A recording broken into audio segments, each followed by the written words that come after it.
بسم اللہ الرحمن الرحیم نحمدہ ونصلی علی رسولہ الکریم اما بعد۔ جھگڑے سے پرہیز کرنا۔ لڑائی جھگڑا اللہ تعالیٰ کو سخت ناپسند ہے۔ قرآن کریم میں جھگڑالو آدمی کی بہت مذمت کی گئی ہے۔ اس کے برخلاف حلم اور بردباری اور جھگڑے سے پرہیز کو اللہ تعالیٰ پسند فرماتے ہیں اور ایسے شخص کو اجر و ثواب سے نوازتے ہیں۔ حضرت عبداللہ ابن عباس رضی اللہ تعالی عنہما سے روایت کرتے ہیں کہ ایک مرتبہ حضرت صلی اللہ علیہ وسلم نے قبیلہ عبد القیس کے ایک شخص سے خطاب کرتے ہوئے ارشاد فرمایا کہ تمہارے اندر دو خصلتیں ایسی ہیں جن کو اللہ تعالیٰ پسند فرماتے ہیں، بردباری اور تمکنت۔ چنانچہ اگر کوئی شخص حق پر ہونے کے باوجود محض رفع شر اور لڑائی جھگڑے سے بچنے کی خاطر اپنا حق چھوڑ دے یا صلح کر لے، اس کو حضرت صلی اللہ علیہ وسلم نے بہت عظیم بشارت دی ہے۔ حضرت ابو امامہ رضی اللہ تعالیٰ عنہ روایت کرتے ہیں کہ حضرت صلی اللہ علیہ وسلم نے ارشاد فرمایا، میں اس شخص کو جنت کے کناروں پر گھر دلوانے کی ضمانت دیتا ہوں جو جھگڑا چھوڑ دے، خواہ وہ حق پر ہو۔ جس شخص کو جنت میں پہنچانے بلکہ جنت میں گھر دلوانے کی ضمانت حضرت صلی اللہ علیہ وسلم نے لے لی ہو، اس کی خوش نصیبی کا کیا ٹھکانہ ہے۔ اللہ تعالیٰ یہ دولت تمام مسلمانوں کو عطا فرمائیں، آمین۔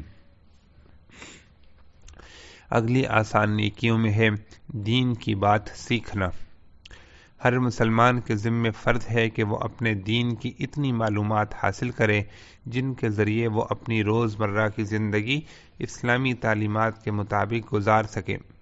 ہر شخص کے لیے پورا باضابطہ عالم دین بننا ضروری نہیں، لیکن بقدر ضرورت دینی معلومات حاصل کرنا ہر مسلمان پر فرض عین ہے۔ مثلا نماز، روزے، زکوٰۃ اور حج کے ضروری مسائل، جس قسم کے معاملات اس کی زندگی میں پیش آتے ہیں ان کے بارے میں حلال و حرام اور جائز و ناجائز کے احکام وغیرہ۔ پھر جہاں اللہ تعالیٰ نے دین کی ضروری باتیں سیکھنے کو ضروری قرار دیا ہے، وہاں اس عمل پر بڑے اجر و ثواب کے وعدے فرمائے ہیں، یعنی دین سیکھنے کا ہر عمل ایک مستقل نیکی ہے جس کی بہت فضیلتیں قرآن و حدیث میں آئی ہیں۔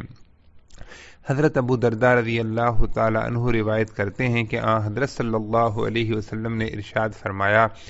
جو شخص اس غرض کے لیے کسی راستے پر چلے کہ علم کی کوئی بات سیکھے گا تو اللہ تعالیٰ اس کے لیے جنت کے راستے کو آسان فرما دیں گے،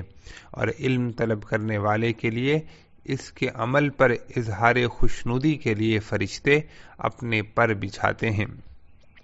اس فضیلت میں وہ طلباء علم تو داخل ہی ہیں جو باقاعدہ علم دین کی تحصیل کے لیے اپنے گھروں سے نکلتے ہیں، لیکن جو لوگ پورے عالم دین بننے کی نیت سے نہیں بلکہ اپنی ضرورت کے مطابق دین کی کوئی بات سیکھنے کے لیے کہیں جاتے ہیں یا ضرورت کے وقت کسی عالم یا مفتی سے کوئی مسئلہ پوچھنے جاتے ہیں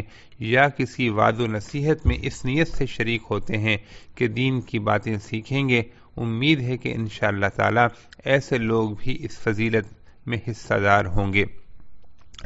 حضرت انس رضی اللہ تعالی عنہ روایت کرتے ہیں کہ حضرت صلی اللہ علیہ وسلم نے ارشاد فرمایا کہ جو شخص علم کی طلب میں گھر سے نکلے تو وہ اللہ کی راہ میں ہے جب تک کہ واپس نہ آ جائے۔ غرض دین کی کوئی بات سیکھنے کے لیے جو کوئی اقدام کیا جائے انشاءاللہ اس پر طلب علم کا اجر و ثواب حاصل ہوگا، یہاں تک کہ اس غرض سے مستند دینی اور اصلاحی کتابوں کے مطالعے پر بھی اسی اجر و ثواب کی پوری امید ہے، بشرطے کہ کتابیں مستند ہوں، جس کے لیے مناسب یہ ہے کہ کسی عالم سے پوچھ کر کتابوں کا انتخاب کیا جائے۔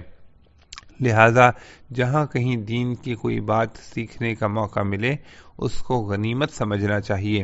اس سے اپنی معلومات میں بھی اضافہ ہوتا ہے، زندگی سنوارنے میں بھی مدد ملتی ہے اور نیکیوں میں مستقل اضافہ ہوتا چلا جاتا ہے، کیونکہ علم ایسا سمندر ہے جس کی کوئی انتہا نہیں۔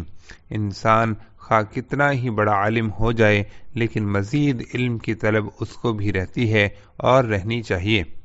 اسی لیے حدیث میں ہے کہ جو شخص علم کا حریص ہو اس کا پیٹ کبھی نہیں بھرتا، یعنی وہ ہر مرحلے پر مزید علم کی تلاش میں رہتا ہے اور نیکیوں کے حصول کا یہ سلسلہ کبھی ختم نہیں ہوتا۔